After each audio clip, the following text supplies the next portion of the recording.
Hello, folks. Welcome to the Scumdog's Kennel. I have a great show we're going to be talking about tonight. We're going to be basically looking at extra dimensional entities, weird things going on, and having some fun.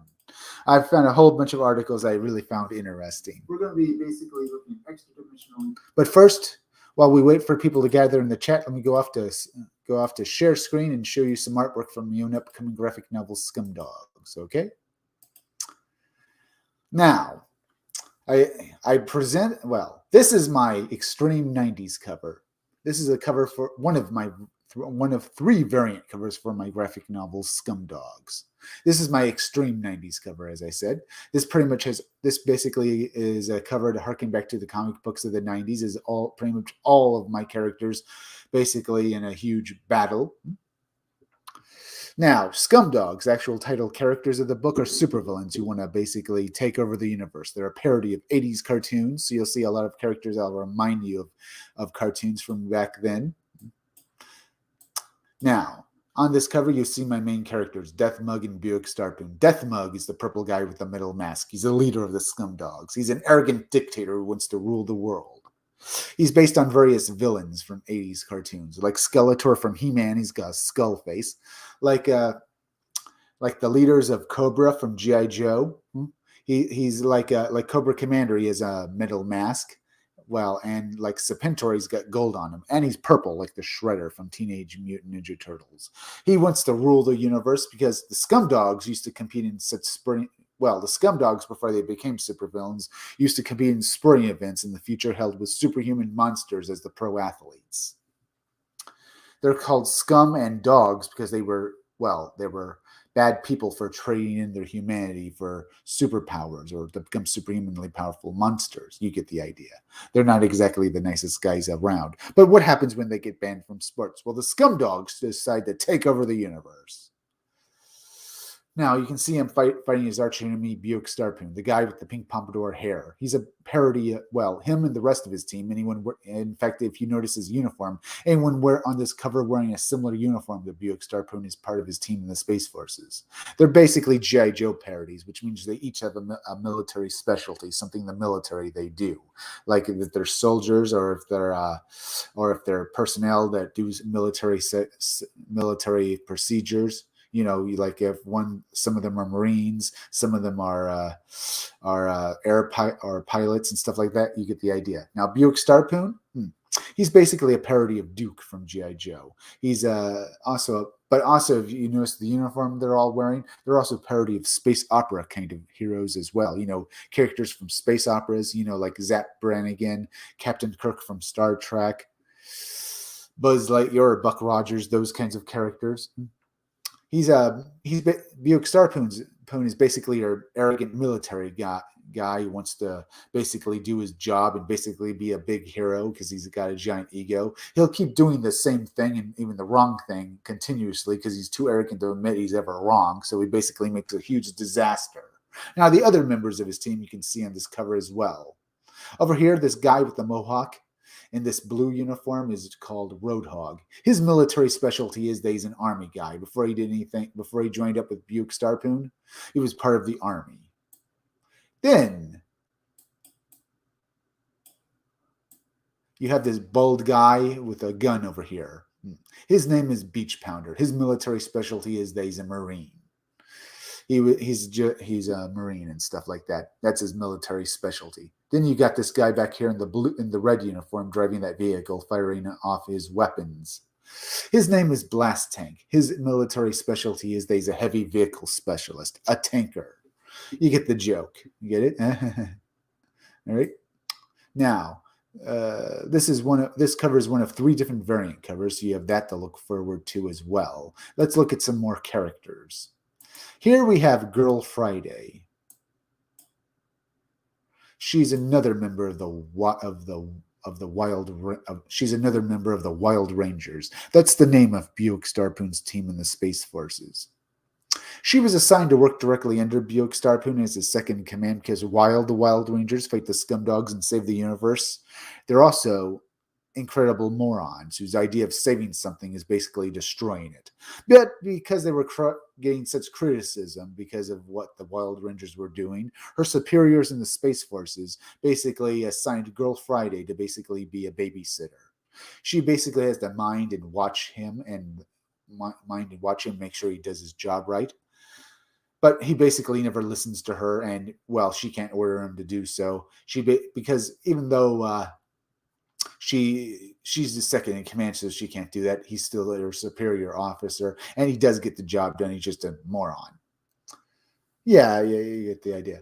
Now, because of that, she hates him. She hates her job because she feels like her career in the military is over because she's basically no better than a sitter now. You get the idea.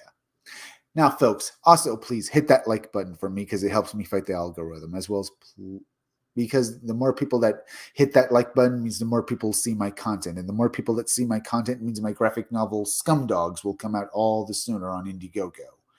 I work on it every day, folks, so when it's out, go and back it. And remember, folks, if you want to watch this video again, go to my Twitter page at 77megachris1 on Twitter, because it will be the first pinned tweet, because YouTube buries my videos for at least 24 hours. So if you want to watch this video again as soon as I'm streaming, go over there. And sorry about that. Yeah. And one more thing. Hit that bell, hit that part of the bell that gives you all future notifications for my videos as well. Yeah, hit that bell and hit the part that gives you all future notifications for my videos. And please go share this video out on Twitter and Facebook. Let's go over here. Let's look at, well, Death Mug's henchmen. Because you know, in all 80s cartoons, the main villain of the cartoon would have henchmen, and they'd be idiots. These are Death Mug's idiots, or my idiots. The pink guy is Sloppy. And the blue guy up here is Murder Mouth. There are a couple of morons that can't do anything right, and they're just cool as hell to watch destroy stuff. You're going to laugh when you see them basically blow stuff up. All right. All right. Let's see. Oh, yeah. Also, folks, sorry about another late stream tonight. Technically, I could have done this earlier, but guess what? My internet went down, so I couldn't get it back on for hours. Sorry about that, folks. I'm really sorry. I'm doing a lot of these streams lately, and well, they're not bad, just a little later than usual. Too bad though. But we'll have some more fun. Let's go over here now. Here's Hair Metal Doctor. Hair Metal Doctor is basically a parody of Dr. Mindbender from G.I. Joe. Yeah, he's a character on G.I. Joe called Dr. Mindbender, a mad scientist. But my mad scientist here has also been crossed over with a hair metal musician, because I think that's awesome.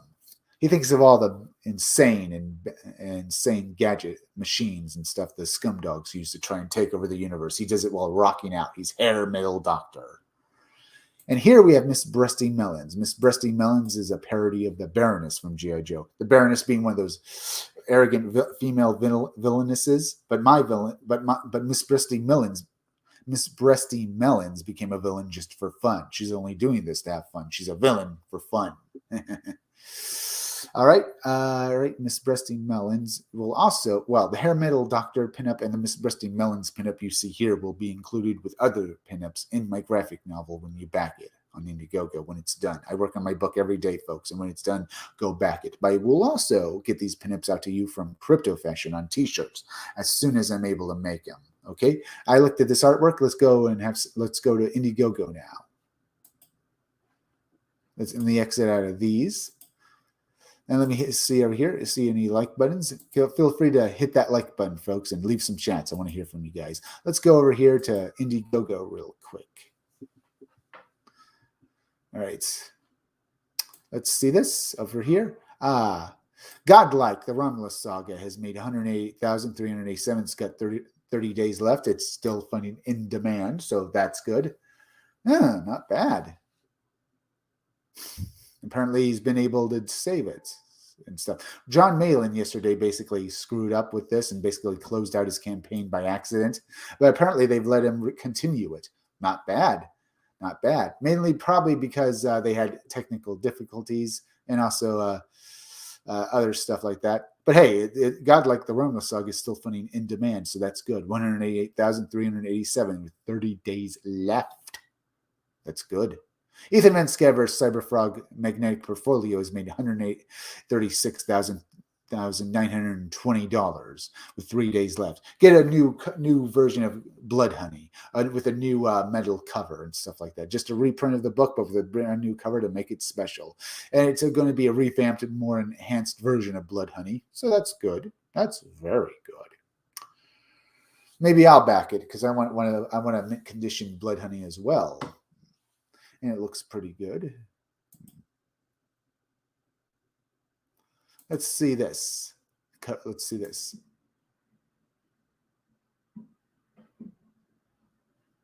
This is for all if you want to keep your books special, the Blood Honey Starfolio. Let me do this.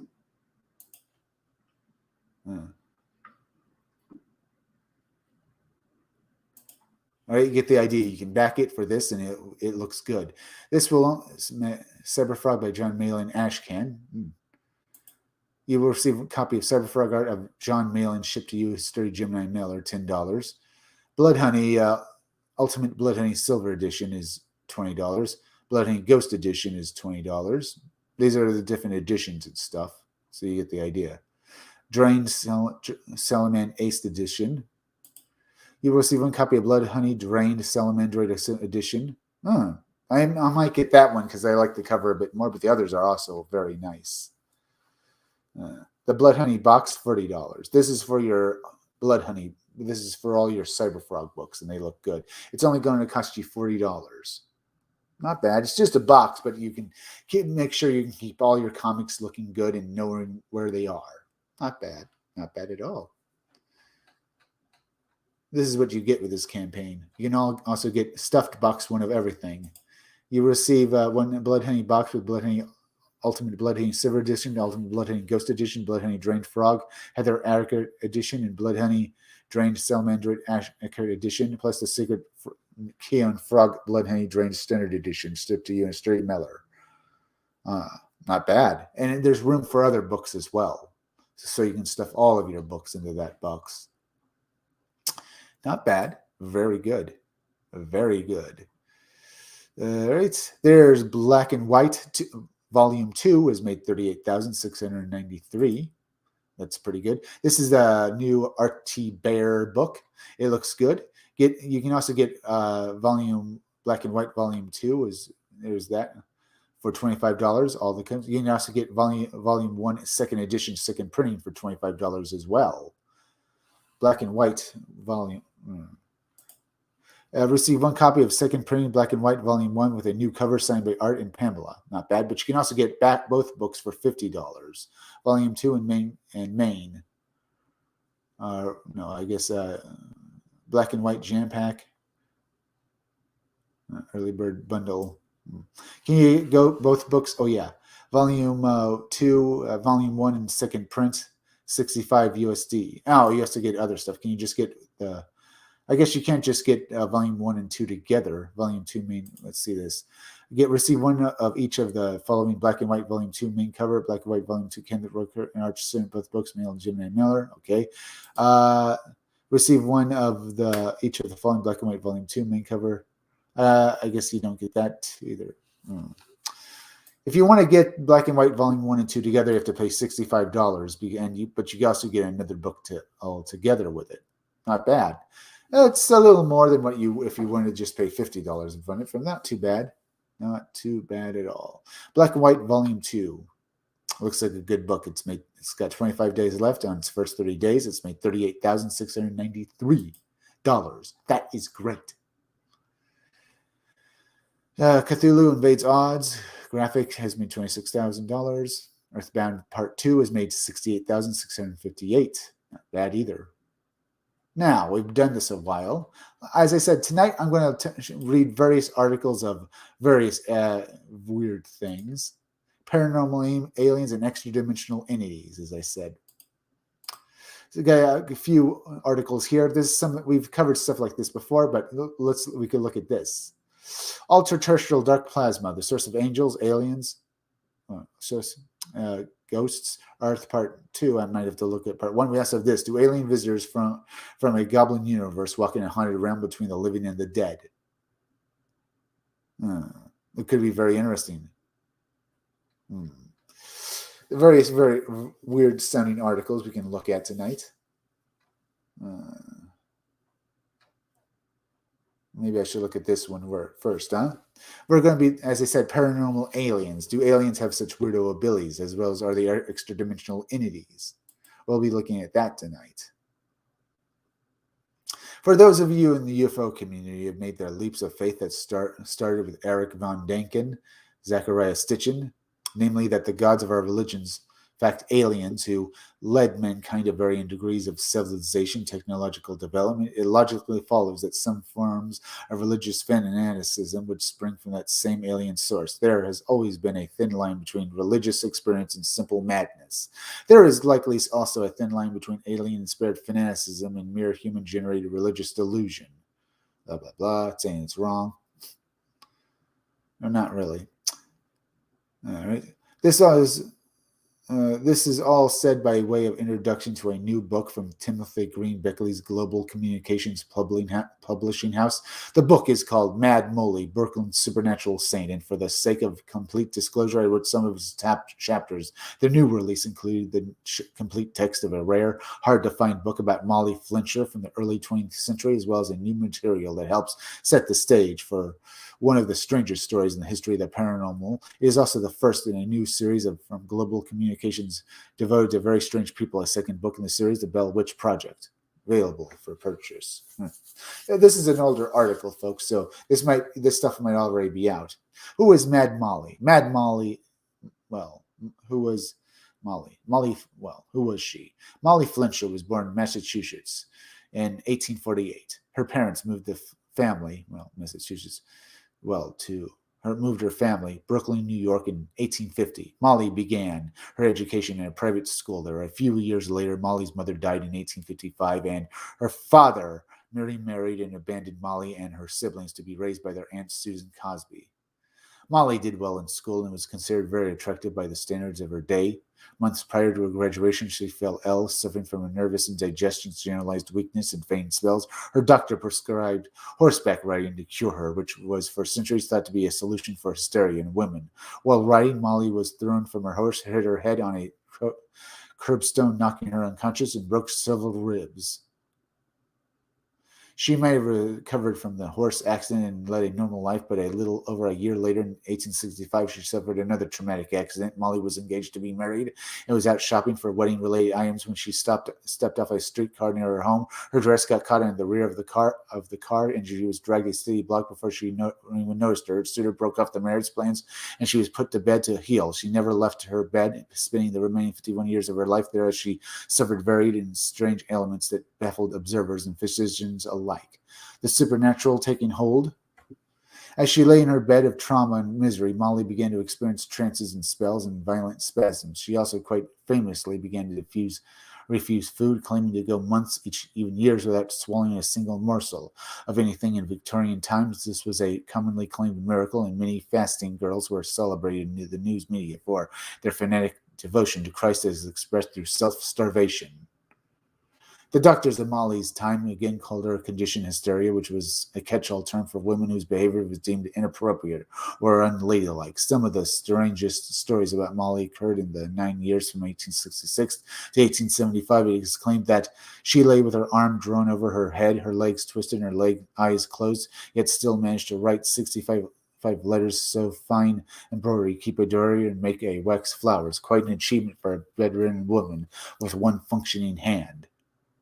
Molly was also said to read writing from a great distances, read minds, and have the gift of prophecy. In a country obsessed with spirit communications, ghosts, and the supernaturals, Molly began something of a celebrity. But which Molly would that be? Along with all her other mysterious maladies, Molly is thought to have been, bona fide case of multiple personality disorder. In 1875, she fell into unconsciousness for a month. As I said, this probably has something to do with what we were talking tonight, folks. I was saying about extra-dimensional entities, paranormal aliens. We'll get into it and stuff like that as we get into this article. Not too much about it so far, huh? Her other mysterious, as we get back to this article, I should say, her other mysterious maladies, Molly is thought to have been bona fide. She fell in bona fide. Let me get back to this. She fell into unconscious unconsciousness for a month and then awakened with no memory of the last 9 years. None of the works of art she has done looked familiar to her, and she resumed conversations where they had left off 9 years before. She began to splinter into several selves, some cherry and bright, while others were jealous and vindictive. The personalities would write letters to each other in different handwriting. Molly died on February 15th, 1916, at age 67, taking her secrets with her. A feminist statement. Most people are familiar with the term anorexia, an eating disorder in which a person is usually struggling and stuff like that. Saying she was a feminist statement. She sounds like she was she sounds very intelligent. She sounds like she was a hoaxer. I mean, if she was bedridden, she sounds like she did get into a bunch of accidents, but she does sound like she was hurt, and she might have let her betrothed go, but she honestly sounds like this could be a hoax. The way it sounds. Though I can't rule out supernatural stuff, but let's get back to this. With body images in uses of self-starvation as a means of gaining control over their lives, but one may be surprised to learn that there exists a term for what is called about Molly Frentzer's anorexia mirabilis, or miraculous loss of appetite. The term comes from the Middle Ages, when women and girls would starve themselves, sometimes to the point of death. In the name of God, anorexia mirabilis was often combined with other ascetic forms of self-denial, like lifelong virginity, self-flagellation, wearing her shirts, sleeping on beds of thorns, and other assorted peninatal, basically punishment, stuff like that. So, basically trying to get to that holy power by basically going through all of this stuff. Basically trying to self-denial and other stuff to basically make themselves more holy. But you're going to say the feminist statement about this? Listen, if a girl does that because she believes in God, it's not really a feminist statement. Yes, she's done that. Oh, Bianca fights. Bianca has joined us. Yeah, Bianca fights the zombies. Yes, thank you for joining us. Yes, dudes. Yes, thank you for joining us. Feel free to leave me a few more chats. And sorry about the light stream, folks. My internet went down today again. Sorry about that, as I said.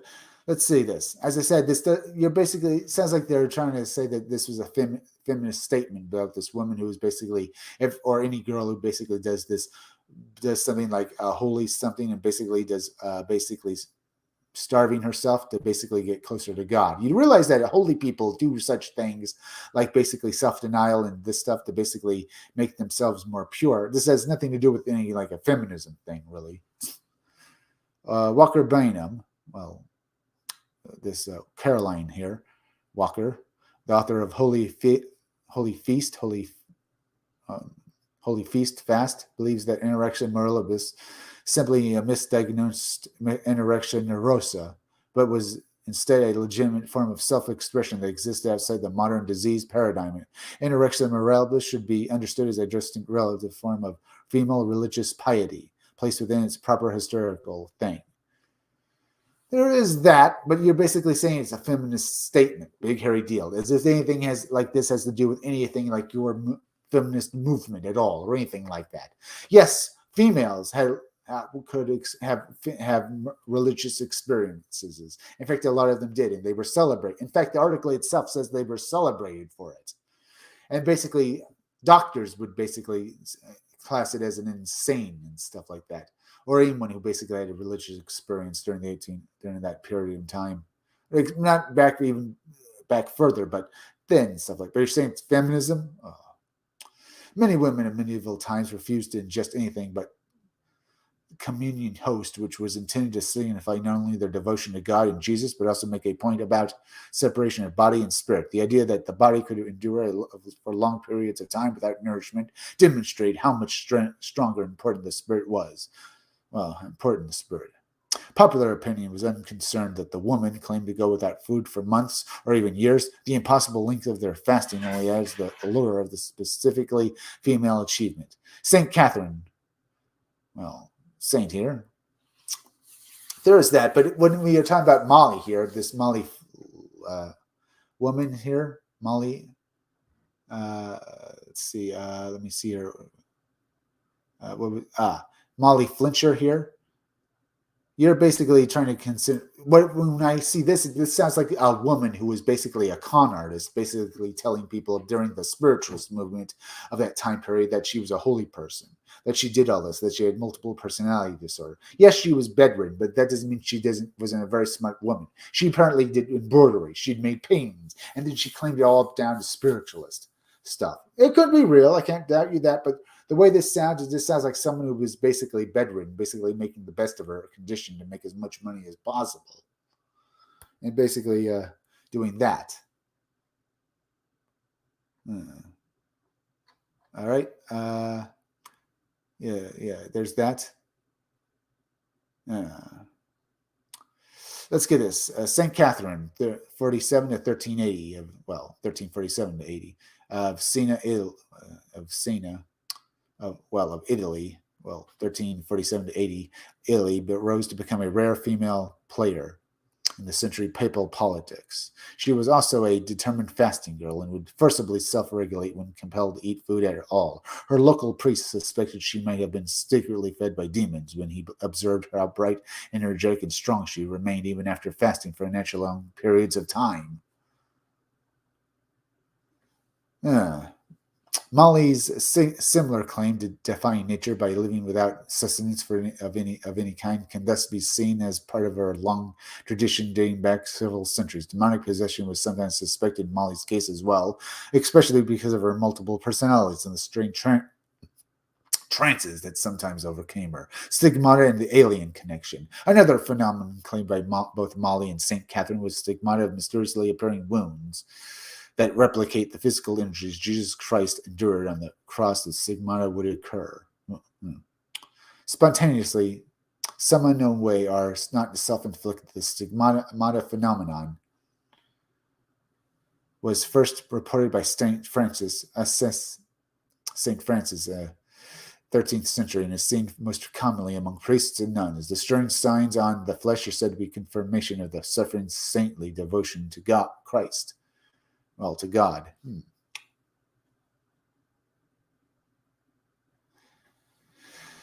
A man named Giorgio Bonaventure's first experience as a stigmata happened in 1989 in Portugal. Italian man. He was given a message for humanity and received the first stigmatic piercings, his wound, hands. During this encounter, a luminous being explained to Giorgio, the guy, the universe is abundant with intelligent life and that beings are visiting the Earth with highly advanced disc-shaped craft. Since that time, Giorgio has had frequent recurrences of stigmata, sometimes on his left side, where Christ was said to have been pierced by a Roman sword, and on his forehead in reference to Christ's own crown of thorns. The purpose of his stigmata, Giorgio says, is so that faithful can have a signs to believe in during the traumatic earth changes to come. The sacred interdimensional flying saucer entities have told him that mankind will face a period of darkness, but those who have obeyed Christ's teachings will be saved. Which brings us, the question that began this article. Are certain forms of religious fanaticism divinely inspired by UFO occupants? Do the aliens send us religious messages by way of miracles like Molly Flincher's prodigious fasting, Giorgio's thing? Do aliens lead the spiritualist movement? His introduction to Mad Molly Berklin's supernatural saint, Tim Berkeley, writes about the spiritualist movement that is said to begin the Fox sisters in 1848, the year Molly was born. Two young girls, 15 years old, Maggie and 11-year-old Katie, and huddled under their blankets in raw fear as they were encircled by, when they were basically attacked by hellish sounds coming from the darkness of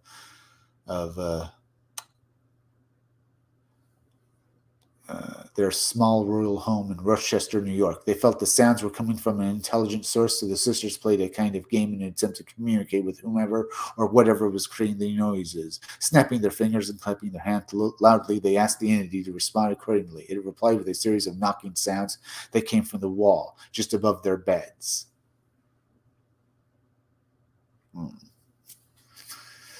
Miss Fox and her mother believed the entity to be a ghost, and she decided to test it herself by asking questions. The spirit responded accurately again by making knocking sounds. After the neighbors were able to confirm that the knocking sounds were indeed intelligent, which soon spread that the Fox sisters could converse with the dead, drawing enormous crowds from all over the country. Soon the spiritualist movement was in full swing.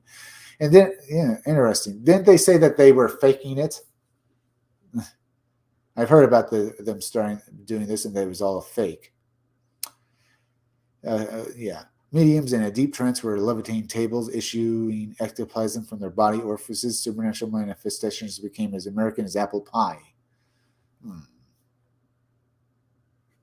The Fox sisters soon took a back seat to the Bang sisters, Leslie and May, who could produce spirit paintings on canvas without touching it. A bucket of paint would rest on the floor near the sisters, and over the next hour, an image would start to appear on the canvas. They each gripped the canvas in both their hands, making it impossible for them to use any sort of brush or hidden device. In spiritual jargon, in their talk, these are called pre-cryptid spirit paintings. Spiritualism is its own kind of religious fanaticism, and it is impossible to link it to the alien abduction phenomenon. Yeah. Abductees sometimes report seeing a deceased relative during an alien encounter, such as seeing the face of one's late grandmother at the foot of one's bed as the standard gray aliens go about their work. Communion. Author Whitley Strieber feels that the alien visitors walk between the worlds of the living and the dead, as easily as we mortals cross a street, and that sometimes all mankind may progress to the point where they have that same privilege. Some believe the visitors may reside in what has been referred to, Goblin universe. According to Beckley, whatever the afterlife is something the aliens are familiar with, and it would follow that leading certain souls to perform and speak at a seance would be within, abilities of their own. Would be within abilities of their own. Beckley also writes about a goblin universe, said to have begun speaking to residents of a home in Zenger, Beckley also wrote about a goblin universe, said to have begun speaking to residents at a home in Spain in 1934. The family at one time blamed their housemaid for the voice, thinking she had some sort of talent for ventriloquism.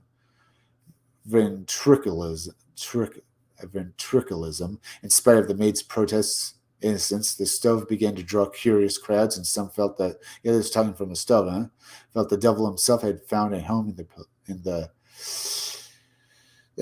their kitchen. The voice spoke in a demonic curses and was able to see and hear what was going on around it. When the police were called in, the voice spoke to them directly. The voice became angry when it realized the block had been emptied. Responses to its presence, the army was called in, and a team of architects examined the building from top to bottom, but no explanation was ever found. In a final attempt to eradicate the voice, the building was demolished, and a new building now stands on the plot. Was Molly alien miracle? Nearly 100 years after her death, Molly Fletcher remains a mystery, sleeping covered in a patchwork quilt of unknown. Did she live for 51 years without eating? Did she propose clairvoyance and other paranormal gifts? Was she possessed by demons whose evil personalities warred against her own with fierce determination? She making a feminist bullcrap in the repressed Victorian era, and miraculously refusing sustenance of any kind. And if there were genuine supernatural events taking place, were the UFO occupants and somehow behind them? Is the strangeness surrounding Molly Fletcher so hard to comprehend because it involves so many elements that are simply not of this world? The ufology is a field where it's best that no stone be left unturned. Okay, on this and stuff like that. So you can guess about that. That was interesting to read, wasn't it, folks? All right. Interesting to read through, isn't it, folks? So, as you said, did aliens talk with this woman and stuff like that? Let me do this.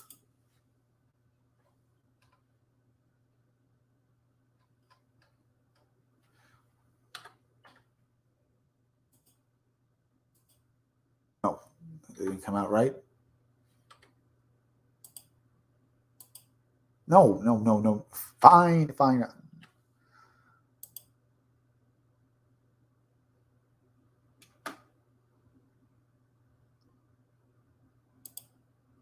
Fine. I was hoping that would have to do this. Terrestrial.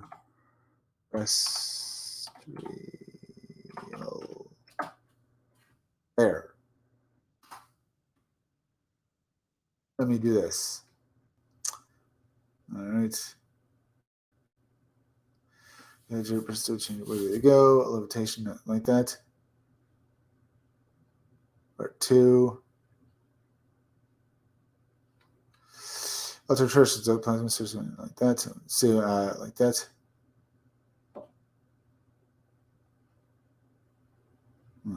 Interesting. Trying to find let me see about this. All right. Let me go down here. True nature of like that. I'm trying to find a part 1 of the ultra terrestrial thing right there. The first article and stuff. That's if it's. All right. I should be able to find it before I get into the other article and stuff. All right.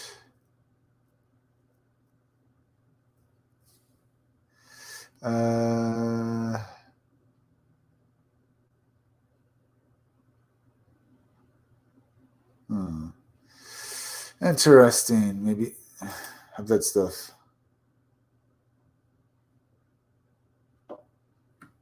Let's see this. I'm trying to find that part 1 of this article I was trying to look for. All right. Just a moment, folks. I'll be right there. I guess they didn't. All right. Let's see. Where are you? Where are you? It's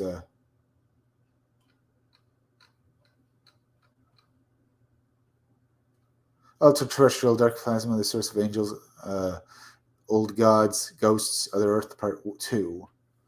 Other Earth, Part 2. Oh, wait a minute. Was the first one Other Earth?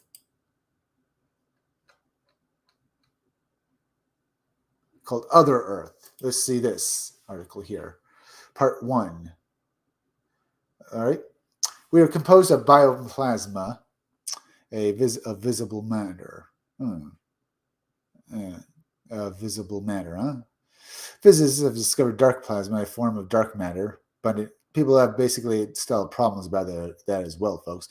Let's get back to this article, though. Yeah, some people and scientists say that dark matter actually doesn't exist and stuff like that. It's all basically stuff that people have made up and stuff that to explain something they can't, because there's such a notion as the old electric universe theory, which basically covers all of this stuff as well. But people have, basically how the universe works and stuff like that. Modern science say it's all due to dark matter, but a lot of people say maybe you should just go back to a different theory, like electric universe theory, because it also explains what's going on with how the universe works.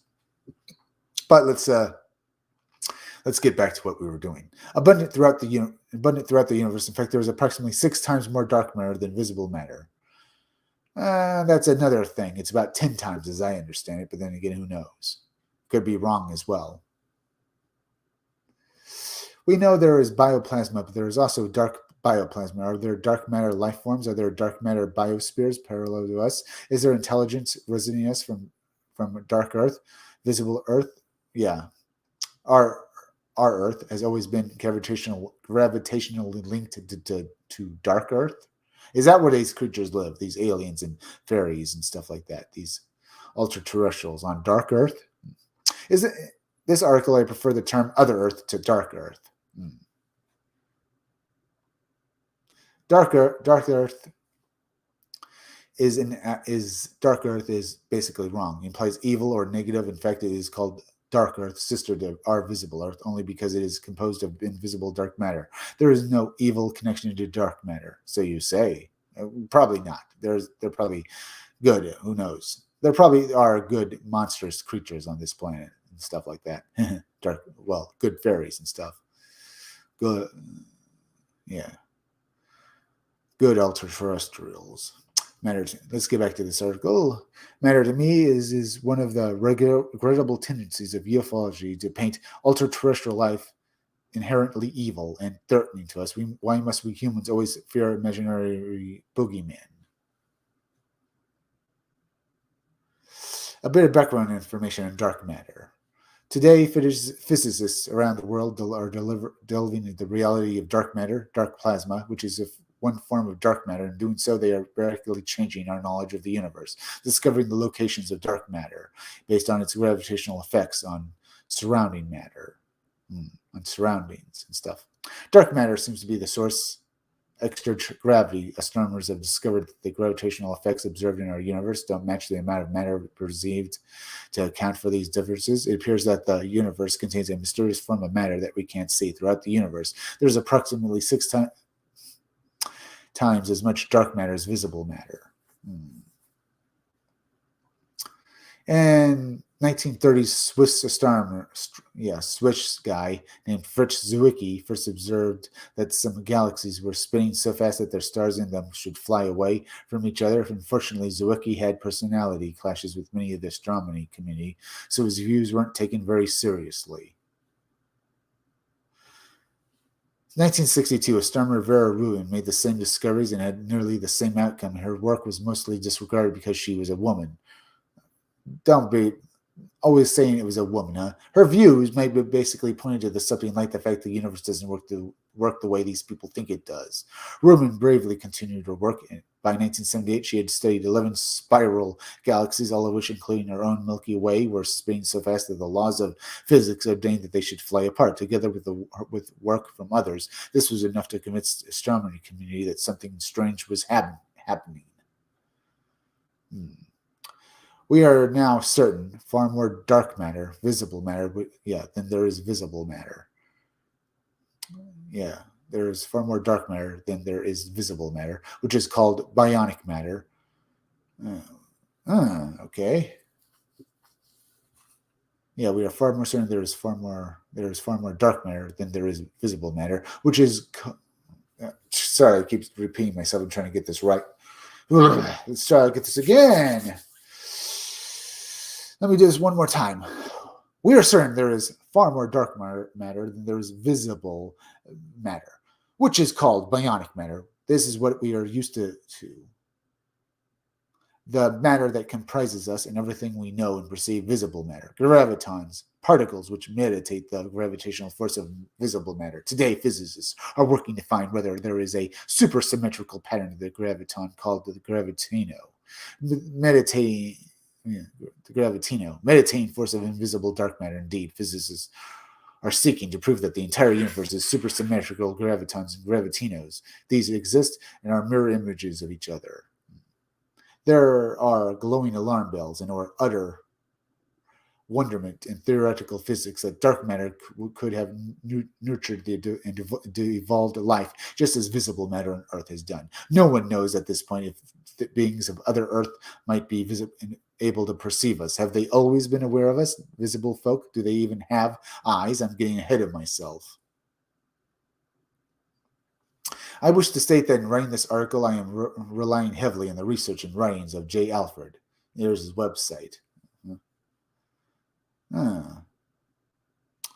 While referring much to J. Alfred's work, I have also hoped to add my own insights in dark matter plasma, which might explain some UFOs, ghosts, fairies, orbs, and even life after death experiences.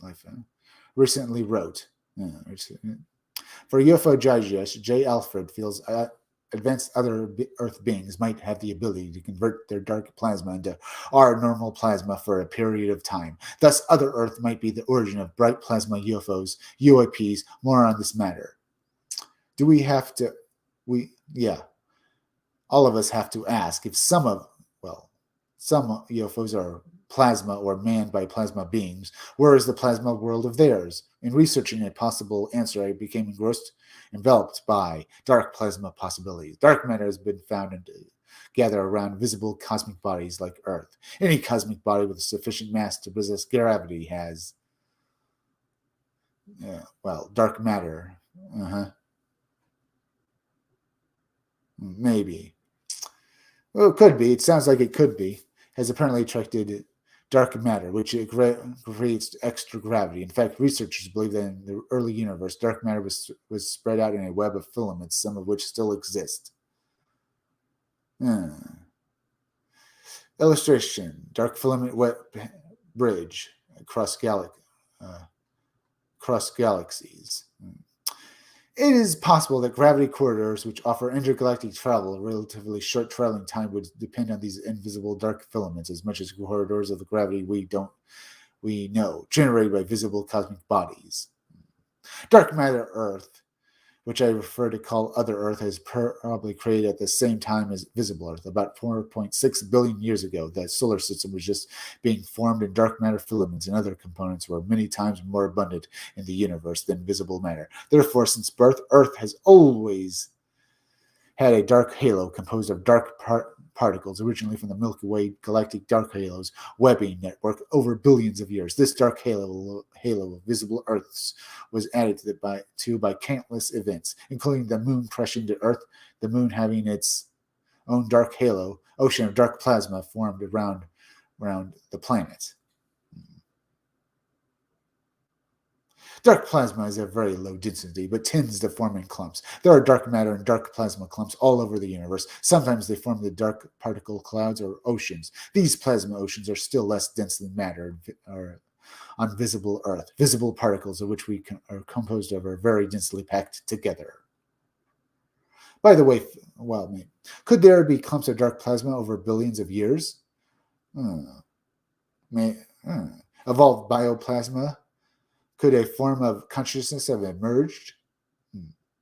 Oh, no, could be. By the way, folks, hit that like button for me. It really helps me fight the algorithm. And remember, the more you hit that like button, the more people will see my content. And the more people that see my content means my graphic novel Scumdogs comes out all the sooner. And we're also, if you want to watch this video again after I'm done with it, go to my Twitter page at 77megachris1. It will be the first pinned tweet for the next 24 hours because YouTube buries my videos for at least several hours and stuff. So go to my Twitter page at 77megachris1 if you want to watch this video again. Hit that bell and hit the part of the bell that gives you all future notifications for my videos. And please share this video on Twitter, Facebook. Let's get back to this article.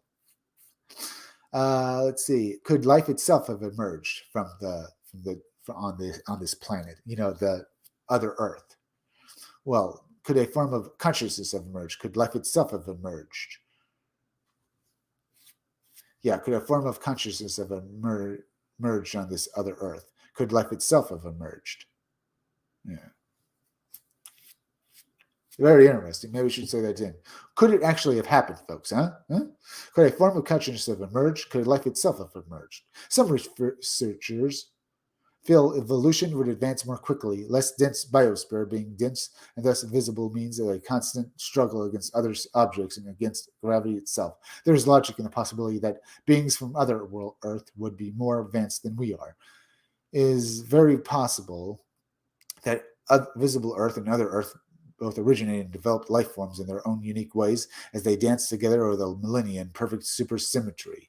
Our fellow sister dancer, much larger in area than we are, in relative dimensions of other Earth to visible Earth, seems to be similar to the giant gas envelope of planet Jupiter to the actual size of rocky surface Jupiter, which is about the size of Earth. Other Earth is as large as giant gas Jupiter. 1,000 visible Earths can fit inside other Earth. It is all around and possibly is superimposed over us and our world.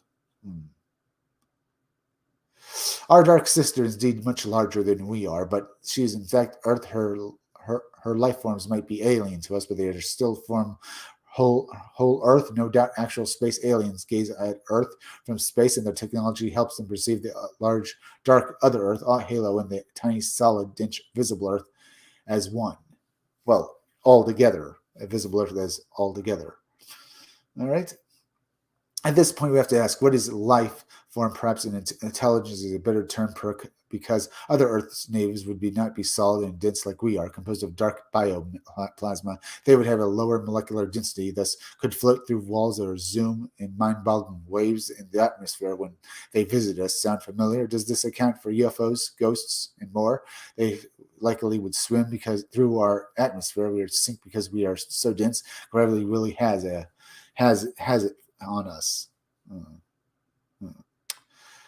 Other Earth, imagined to be dark plasma ocean. This is their biosphere, their reality. Their planet Earth, it seems they would develop telepathy for communication because fingers and tongues would not exist. They would likely be blob of intelligence swimming in the dark ocean. Might they also be able to shapeshift their forms and shapes that we understand? Are these shapeshifters of Celtic myth as well, or is the folklore of other places and stuff like that? What is life? Is it always solid, visible life form, preferably with 2 or 4 legs, a head, 2 or 4 a head and eyes? Is our own life force defined by our density, visibility, by our 2 legs and our head? Or is our life force somehow defined by our mind and spirit? Does life itself dwell in our mind and spirit? Do we believe that our beingness goes on even after the death of our bodies? As quantum research delves deeper, we are realizing that life dwells in consciousness, not in the components of solid, visible bodies. Therefore, we must assume the life force of other Earth beings lies in the consciousness as well. Consciousness does exist in sister Earth's plasma ocean, which has been evolving for as long as we have. Other Earth has been with us from the beginning. This is interesting, isn't it, folks? And I say extra dimensional beings. This sounds like it's in our dimension, but this almost sounds like another dimension as well, doesn't it, folks? In fact, J. Alfred tells us that it's likely that beings of other Earth are as diverse as all of visible Earth's life forms, thus vary as much as our microbes do from our whales, as much as mosquitoes from tigers, much as giraffes, and as much as tigers, as much as other animals as human beings from other beings on Earth. Other Earth beings, as human beings from other things on Earth. Other Earth beings probably sorry about screwing that up. Other Earth beings probably in varying awareness to these extreme degrees. There may well be highly aware, evolved beings equal or beyond our present stage of evolution. Of course, quantum physics also states that there are countless Earths because there are endless alternate dimensions. There must be countless dark Earths. Therefore, do the dark halos of other planets contain conscious beings? How all of this fits together is beyond me, but it was also beyond Einstein, so I shouldn't feel bad, strangely enough. Let's see. Supersymmetric theory of the universe can't be proved until physicists manage to unify the field that which stumped Einstein. So we should not feel bad if we don't understand. That's if that unified field theory exists. Yeah, it could be. Maybe it doesn't, because all of this might be too much for you all to understand, or basically be more than one theory. However, a revelation that Earth has a dark sister always had this giant dark significant other world, which is also Earth, is astounding. I want to add here, this is not a thing you should know about. This is not like other theories and stuff. This is the other Earth theory about dark matter and stuff like that and stuff. Okay. Still not done with this? Eesh. Oh, here's the end of it. All right. Looks very good. Part 2, is there a place composed of dark matter and plasma called Other Earth? We'll look into. In part 2, dark matter Earth be real of afterlife? Like this. Let me go over here. I think this is I think we already did that article. So let me go over here. Ultra terrestrial. Let's see. All right. Let me do this. This is part 2 of it. Is there a dark matter realm beyond Earth which is a lighter, sparser molecular density than the Earth we know? Is there a dark plasma ocean full of life which interacts differently with the forces of Earth and gravity that we do? The reason I am thrilled by this potential is another entire world of consciousness, and therefore life itself is there. Is that there? Here is the full realization of science and spirit, not contradicting each other. Maybe. Maybe I should also finish that other part of the article first. Let me go back over there, because I might have just skipped a part of it. I should probably look at real quick. I thought it was like the part he was showing you part of the second article and stuff. So let me do this.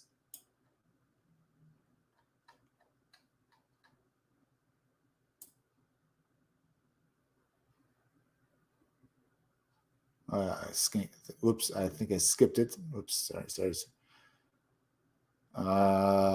Crap. Is there a place called Other Earth? Here we are. I meant to do this. Sorry, folks.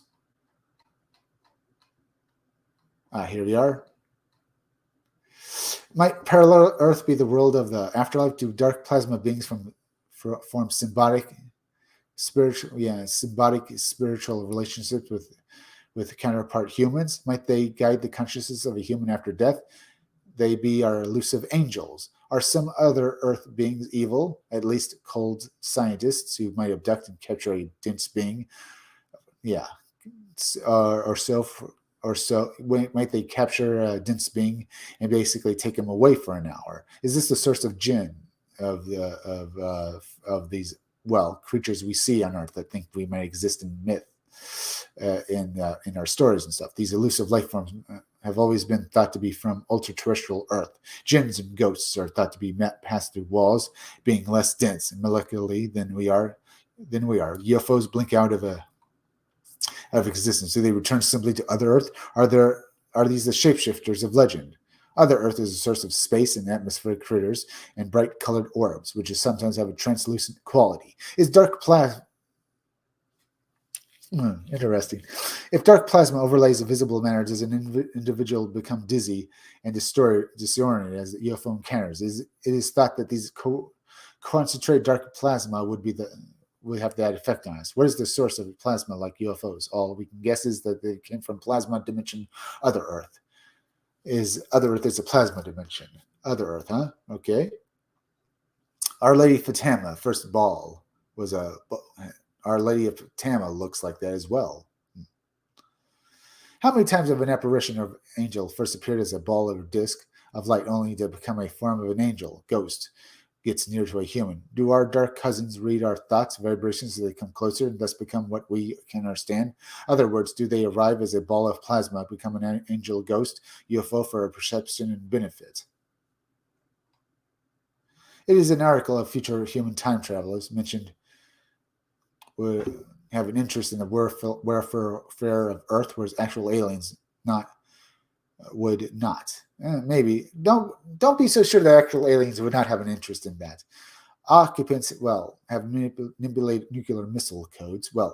Aliens have manipulated nuclear missile codes and otherwise illustrated an interest in the welfare of the planet itself. The same arguments can be said regarding other Earth beings who would also have a vested interest in visible Earth's welfare.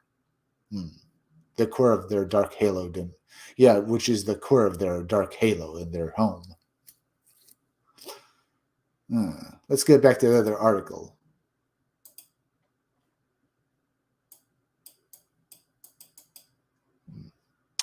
All right.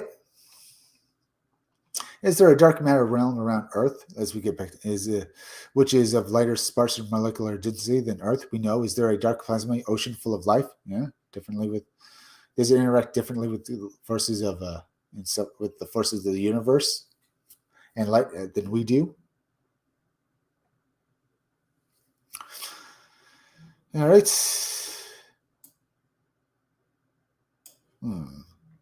Reason I am thrilled by a potential truth that Earth's dark halo is a home to another entire world of consciousness and therefore to life itself.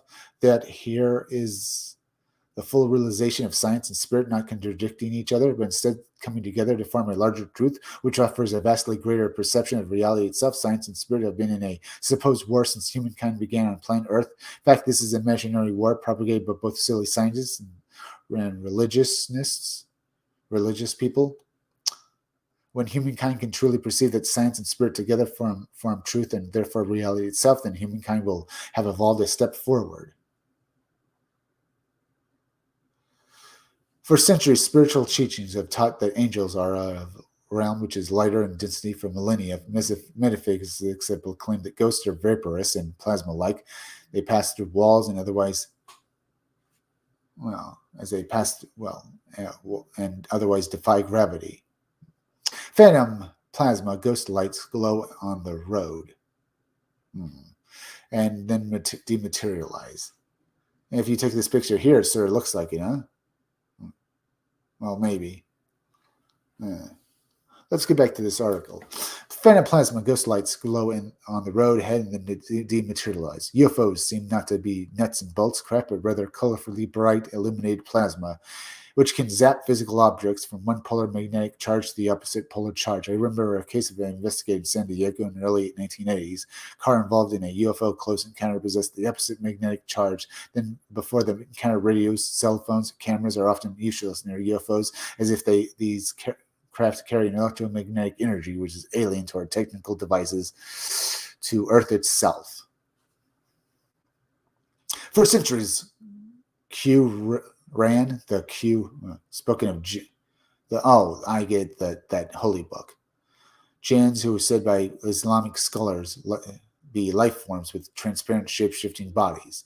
Science agrees to reread Trevor Principle's plasma-based sky creatures are amazingly similar to Islam's stuff. Might be the same phenomenon. There's no reason for intelligent, enlightened humans to fear or hate these creatures, which are sometimes painted as evil, phantom humanoids. Modern UFO writers, in effort to make them kindred to demons, probably imagining the dark plasma biosphere, Other Earth. In fact, it is believed that Other Earth has a huge diversity of life forms, just as visible Earth.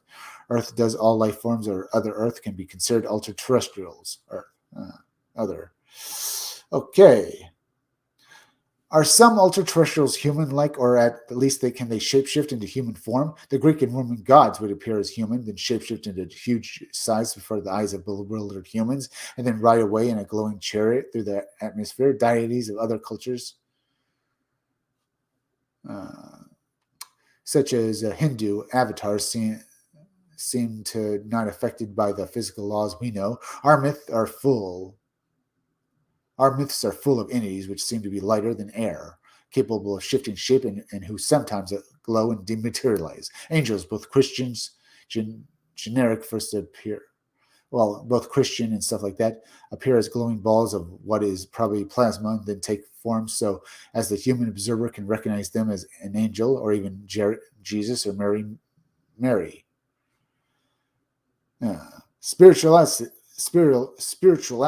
Spirituality has taught that individual humans can have unseen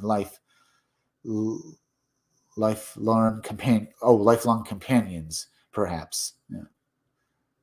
Yeah, guardians from a place which is invisible to us, except through our mind-spirit abilities, such as sending and receiving thoughts and sensing a presence for the science-oriented readers. Stop reading this article at this spot. I'll just say that I strive to stay true to theoretical quantum physics theories about dark matter. The phenomenon which keeps happening as I write this is that science and spirit can't help but be the combined voice. Suffice to say that dark plasma halo is not only all around Earth, but through Earth and through us all. We all have dark matter in us, according to quantum theorists, to have actual awareness of consciousness. Dark matter probably has to be in that form of clumps, lone molecules. That sounds like it could be. Do not have consciousness, just as one of our molecules is non-intelligent. It seems that the invisible teachers, it could be, but maybe they do. I had a child whom I called remembers could have been of dark Other Earth. It seems that guardian angels and guides could actually exist even in science's new view. dark other Earth. It also seems that guardian angels and spirit guides could actually exist, even in science's new viewpoint. Perhaps the invisible beings who offer spiritual friendship and occasionally help individual humans might actually exist in quantum and spiritual terms. Metaphysics, spirituality, and even religion have experienced this contact from beyond for centuries, but it has not been the domain of science, definitely not science. Now, the most advanced quantum theories with backup data and math tell us there is an enormous dark halo around Earth. This halo is as large as the gas giant planet Jupiter. Its domain is of sparser density than our Earth and interacts with gravity differently. While our Earth contains plasma, other Earth contains dark plasma, is a weird world.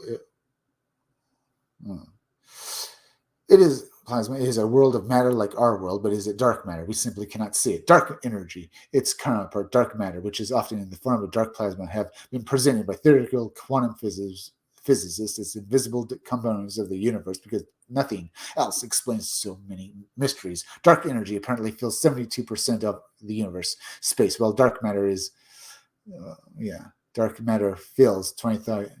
Dark energy, energy fills it.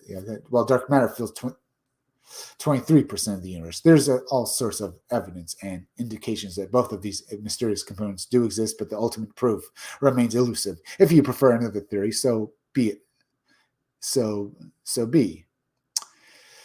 It is not my objective here to fully explain both dark energy and dark plasma in detail or convince you that they exist. If you are interested, on these subjects, I am sure you have read up on dark energy and dark matter plasma on science sites or heard from them on a PBS channel. Or perhaps you have watched through the wormhole with Morgan Freeman, I've watched something.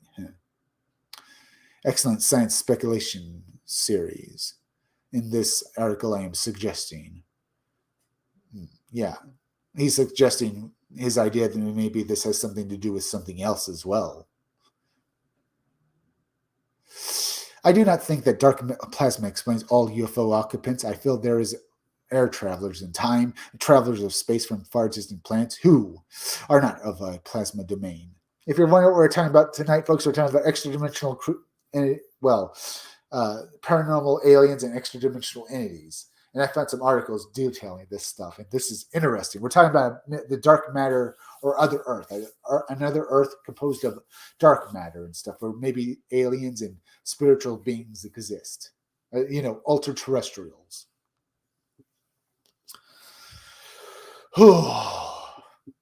Let's get back to this article. I do not think that dark plasma explains all UFO occupants. I feel there are travelers in time, travelers of space from far distant planets who are not from plasma, as well as travelers from other universes, not of plasma domain, but are simply very advanced physical beings. I feel this explanation of dark plasma accounts for only some UFOs.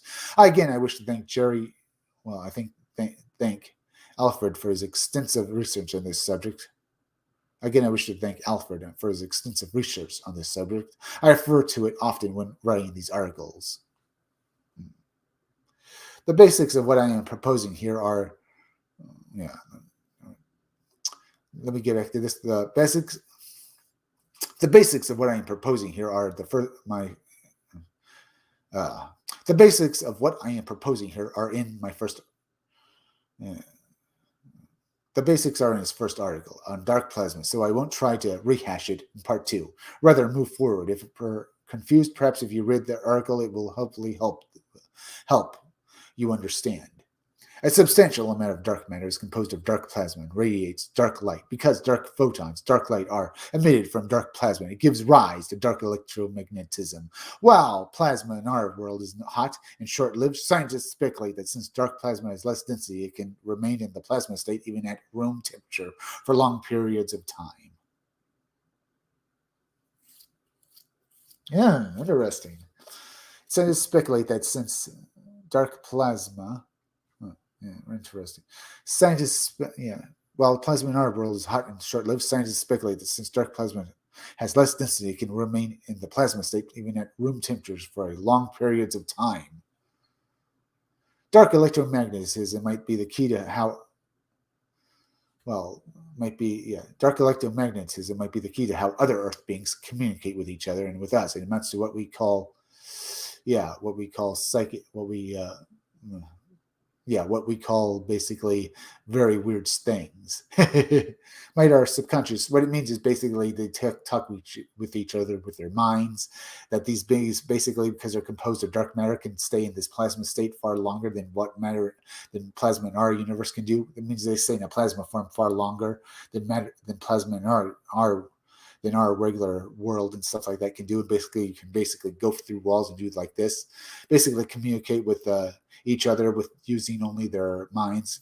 And so, like, well, might our subconscious dreams mind, yeah, yeah, might our subconscious dream mind be able to receive messages from dark electromagnetics? Our mind brains function on EM circuitry, possibly advanced beings. Yeah, through telepathy, like they said. The dark matter, the other world beings can communicate with telepathy, and we can communicate them with, and they can communicate with us with telepathy.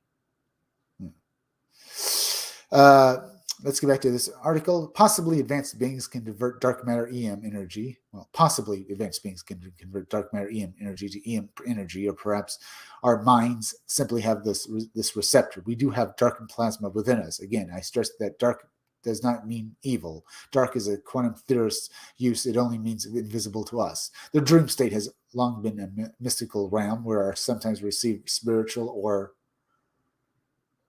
practical information, which is wise and helpful. The dream state offers spiritual experiences to help people advance emotionally in their lives. In the dream state, we can fly, we can shapeshift, we can have adventures entirely unlike our waking lives. We experience entirely different realities in dreams, which seem like bubbles in time, surreal, and then gone. In dreams, we seem to be consciousness itself, not chained by gravity, not nor molecular density. I feel that some of our dreams, the more mystical ones, might connect to dark matter experience. Our dream state might be a door to the dark halo realm, to the dark halo play, to that other Earth.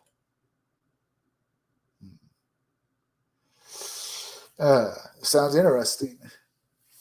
Might this other Earth have been entertaining us, frightening us, educating us, even ruling us eons eons with its ability to appear as our deities, ghosts, space beings, UFOs, and more?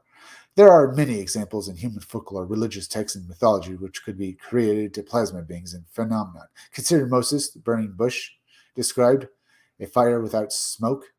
Yeah. Yeah. As a fire without smoke, apparently glowing like a neon light. Bright glowing doves appeared during the baptism of Jesus and the Pentecost event. Most recently, Marian events such as the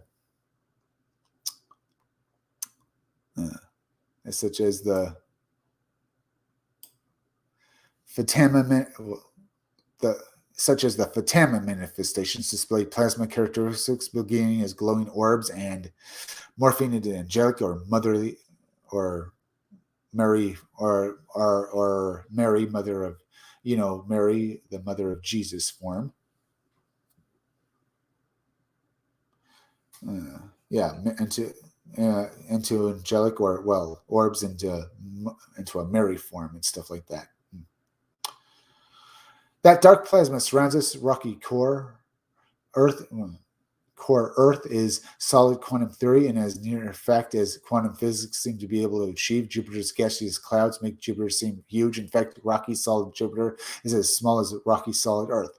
Earth's dark matter halo is about as big as the gaseous part of Jupiter. If you were an alien on a far distant planet who had equipment to see dark matter, you would stand on your planet on your planet, gazing at Earth through your telescope, and see Earth that is about the same size as Jupiter.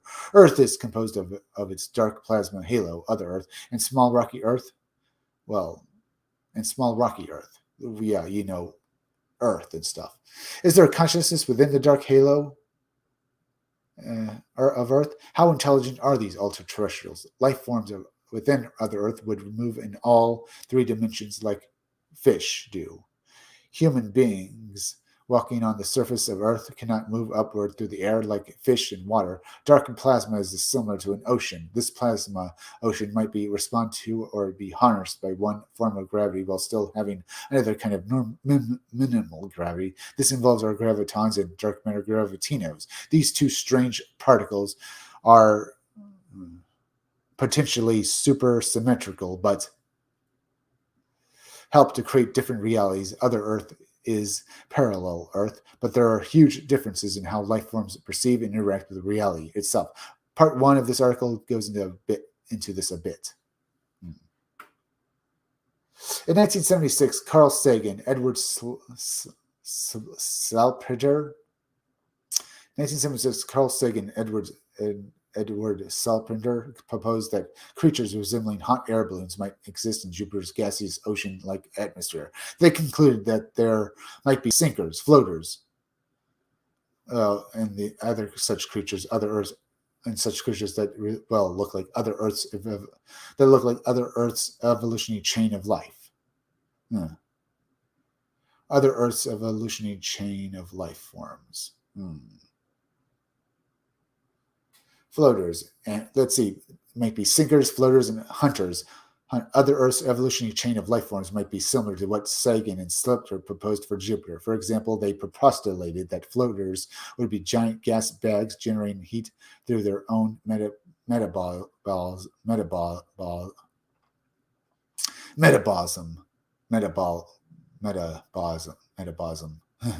feeding off sunlight and free molecules. So there'd be sinkers, floaters, other Earth's evolutionary chain of life forms might be similar to these creatures.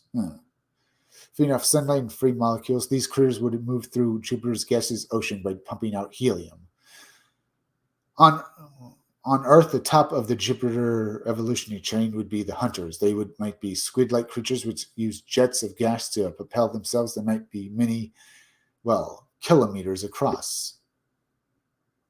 Certainly, plasma space critters, which Trevor Constable felt were part of the answer to UFOs in Earth's skies, might well connect to this concept which Sagan and Seltzer proposed for Earth's visible plasma forms, an ocean-like biosphere in the atmosphere which is subject to tides and gravitational effects from the sun, Earth, and moon. So how does the dark plasma ocean fit into this well-known ordinary plasma ocean? Dark plasma simply passes through dense visible plasma like a ghost passes through a solid wall. In fact, the dark plasma biosphere has stayed hidden from humankind since both biospheres began simply because they can pass right through us. In our world, it is a bit more complicated than the fact that their molecules are less dense, but essentially that is the crux of it. And thinking about dark plasma life forms, we are not forgetting or negating the ordinary plasma animals which apparently swim through our skies in our one source. There are our skies one source of UFOs. You might wonder why add this possible dark plasma biosphere to our already confusing ordinary plasma biosphere. Well, because our dark plasma halo and its biosphere are there. We can't ignore the fact that dark matter almost certainly exists and that Earth has enormous dark halo composed of this stuff in plasma form. Also, we can't ignore the dark plasma biosphere because it is difficult to believe that our ordinary plasma biosphere right over our heads has evolved the advanced intelligence which UFO occupants seem to possess and which manifests Mother Mary ghosts and deities. James, it also seems that some realm has advanced so much quicker than we have, and that by we include our ordinary plasma floaters, sinkers, and hunters, the space critters. Of course, the implications are enormous, and we shouldn't ignore them either. If Earth's dark halo allowed a biosphere of nearly pure intelligence, unhindered by dense physical bodies and the dense objects which dense bodies bump into.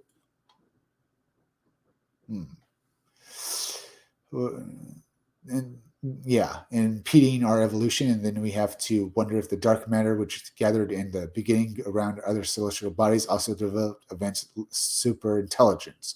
In this universe full of dark matter beings using the dark matter filaments which do indeed stretch throughout the universe as dark superhighways. J. Alfred goes into detail on why dark plasma fits into the characteristics of UFOs, given in thousands, even millions of sightings. If this subject fascinates you, I urge you to read J. Alfred's works. Since there is an article and not a book, I will only give several intriguing bits of evidence that dark plasma colliding with ordinary plasma, thus becoming ordinary plasma for a period of time, might be the source of some of our UFOs. UFO displays an emission of light and colorful auras. Light seems to radiate from the entire Common UFO descriptions include surrounded with a red glow or wrapped in a blue haze. This indicates that luminosity is not coming from the object, but from the air around it. During the dark ionization process, dark particles collide with atoms in the air. The air becomes excited, first by xenon, the gas of the lowest ionization, to gases with higher ionization energies. Colors are generated by these different gases ionizing. Brightness and transparency of many UFOs are also explained by looking at specifics of the dark ionization process. The the ionization, but specifics of it, huh? Ghosts are also transparent, of a different luminosity than their surroundings. Ultra-terrestrials would likely never be as solid dense as we are.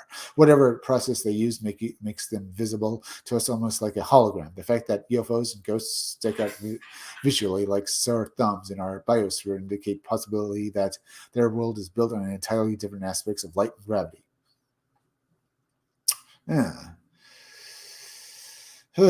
We should consider plasma magnetospheres. They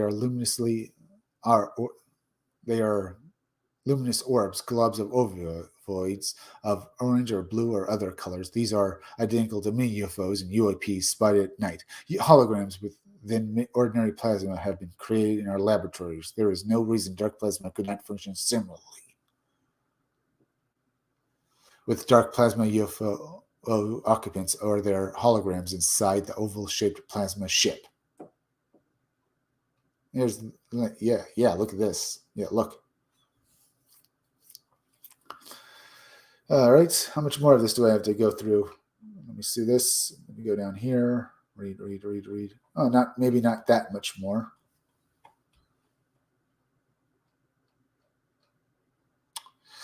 Booms and rumbling sounds or thermal shockwaves are often heard around marine apparitions, such as those of Fatima. In UFO and ghost encounters, humans feel they have entered a strange zone. Where noises do not occur and all goes quiet. Sometimes humans get nauseated around UFOs or paranormal activity, as if the strange zone was really poisonous, alien to humans' molecules. Also, residues are sometimes left behind by plasma activity. These residues, are angel hair, ectoplasm, similar weird materials, sometimes found after UFO encounters. Usually these dissipate before reaching the ground, but if the UFO land or flies very low, angel hair is sometimes left behind, and also a smell like bitter almond oil. All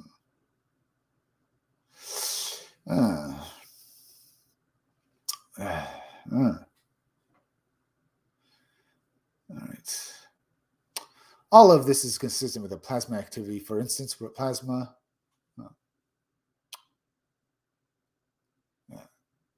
All of this is consistent with plasma activity. For instance, plasma EM heat and radiation energies coupled with water and dust creates a substance like angel hair. Digital cameras sometimes photograph UFOs or ghosts, which our naked eyes cannot. This is a large clue that dark plasma brings normally invisible to the human eye can be caught by speedy digital technology. Being in the presence of UFO or UFO beings has been known to heal a human being. On the other hand, humans have been harmed, similarly radiated by UFOs. Experiments in electromagnetic biology show that magnetic fields can heal, but too much of the same force can be damaging to a human. Dark ionization processes would have these energies as byproducts. What is truly amazing is that all of these areas combine science and spirituality. Here we have advanced healing techniques coupled with dark electromagnetic fields. We have the old spiritual church ectoplasm linked with a process of dark ionization by highly intelligent life forms. We have aliens, other Earth travelers in plasma ships, inserting their own holograms into a plasma ship for safe observations of dense Earth. Just what are ultra-terrestrials like? First and foremost, Earth is their planet too. They have obviously developed their own technologies, which happen to be ahead of ours, but that is because we are stuck in a very dense world with low gravity, with a lot of gravity, which keeps us down. Ultra-terrestrial,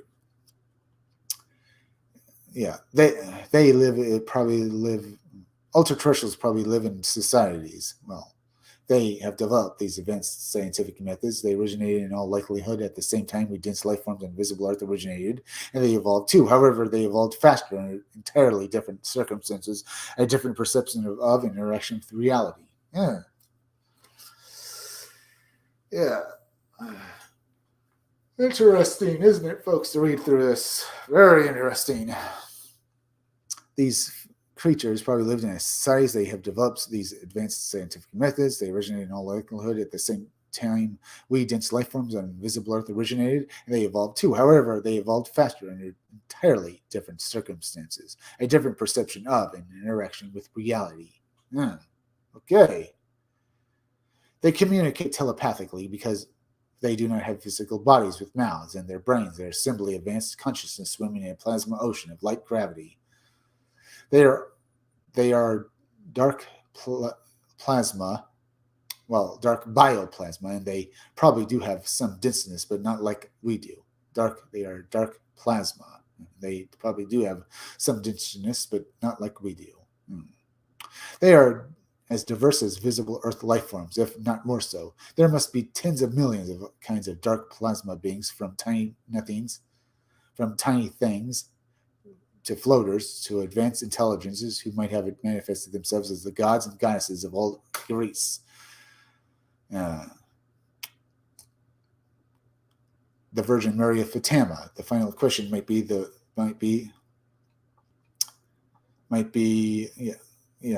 have manifested themselves, huh? So what do you think about this, folks? This is very interesting to read about. Do you think these guys are gods, or do you think are ultra terrestrials? Do you think aliens exist and stuff like that? I mean, this is all highly interesting. I mean, do the aliens we see in the sky at night, are they actually these creatures? Are they actually made of plasma, or are they actually made of light? Or are there actually beings from outer space that come to us in basically spacecraft?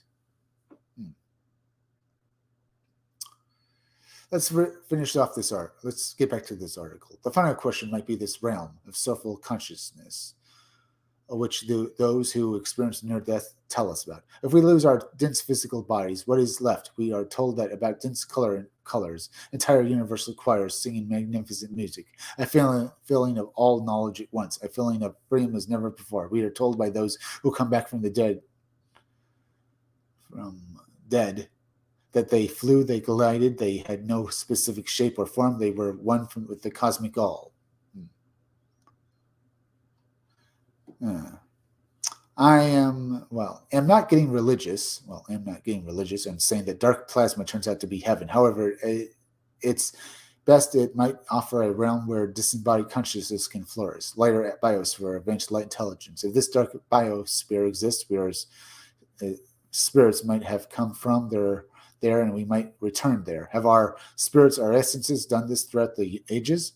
There would be experiences dense physical beings on rocky visible earth, and then the return to nearly weightless lightness. Perhaps ghosts manifest simply to try and teach us to know that consciousness, the core of life, go on after death. Perhaps UFOs are shown us simply to teach us that there is other advanced life in the universe, a simple lesson about which we will tell other humans. Of course, there could be a dark side to Other Earth. I personally feel advanced intelligence eliminates the dark boogeyman under the bed, deletes hellfire and brimstones from existence, because the truth, it never did exist. Dense humans dreamed it up to control other dense humans. However, there could be such creatures. Yes, I've taken the possibility of dark plasma biosphere about as far as it can be taken by a human, not a theoretical physicist. Perhaps I have taken it too far, and you want to jump off at some point along the way, your way and stuff. I can only hope that dark plasma, ultra-terrestrial Other Earth, will be considered as possible source for UFO ghosts and other strange beings. I think there's a lot of evidence. Okay. That was interesting, folks. Very interesting little article we talked about. I'm going to basically end this stream. We had some fun tonight, didn't we, folks, talking about this weird stuff. What do you think? Does it exist? But if it does, feel free to leave me a few chats, or feel free to leave me some comments. As well as please go and subscribe to my YouTube channel. Read comics, they're bad for you. Yeah. Huh? Yeah. Leave some comments down below. Make sure you're still subscribed. Yeah, make sure to hit that bell and hit the part of the bell that gives you all future notifications. And if you want to watch this video again, please remember, go to my Twitter page at 77megachris1. It will be the first pinned tweet so that you'll be able to watch it again, okay? Also, please go and share this video out on Twitter and Facebook. And remember, folks, go over and subscribe to Stitched Together Picks. Stitched Together Picks is a great YouTube channel. You're going to love his reviews of movies. He plays this character known as the maniacal cinephile, and he will make you laugh. You're going to love his reviews. Go and subscribe to Stitched Together Picks, as well as go over and subscribe to Creepy Little Book. Creepy Little Book is like the Art Bell radio show. He basically makes little videos talking about high strangeness, but he also does live streams every night. He live streams on weekdays at 12:30 a.m. and weekends at 10 o'clock p.m. He talks about aliens and ghosts and learns so much from watching his live streams. Remember, folks, I'll be back again tomorrow around 5 o'clock or 6 o'clock or 11 o'clock p.m. for another live stream. I'm Chris Williams from the Scumdogs Kennel. Thank you all for joining me.